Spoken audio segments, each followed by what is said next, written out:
Hi friends, welcome back to my channel. ಇವತ್ತಿನ ವಿಡಿಯೋದಲ್ಲಿ ನಾನು ಶ್ರೀಕೃಷ್ಣ ಜನ್ಮಾಷ್ಟಮಿಯ ವಿಶೇಷ ಸಿಹಿ ಅವಲಕ್ಕಿ ಪ್ರಸಾದನ ಯಾವ ರೀತಿ ಮಾಡೋದು ಅಂತ ತೋರಿಸ್ತಾ ಇದ್ದೀನಿ. ಬನ್ನಿ ವಿಡಿಯೋ ನೋಡ್ಕೊಂಬರೋಣ. ಇಲ್ಲಿ ನಾನು ಒಂದು ಬೌಲ್ ಇಟ್ಕೊಂಡು ಅದಕ್ಕೆ ಅವಲಕ್ಕಿನ ಹಾಕ್ಕೊಂಡು ನೀರನ್ನ ಹಾಕಿ ಚೆನ್ನಾಗಿ ತೊಳ್ಕೊಂಡು ನೀರನ್ನ ಬಸ್ತು ಅದನ್ನು ನೆನೆಲಿಕ್ಕೆ ಬಿಡ್ತಾ ಇದ್ದೀನಿ.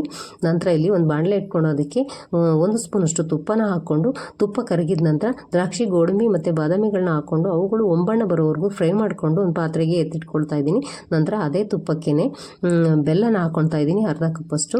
ನಂತರ ನೀರನ್ನ ಹಾಕಿ ಚೆನ್ನಾಗಿ ಬೆಲ್ಲ ಕರಗೋವರೆಗೂ ಅದನ್ನು ಕುದಿಸ್ಕೊಳ್ತೀನಿ.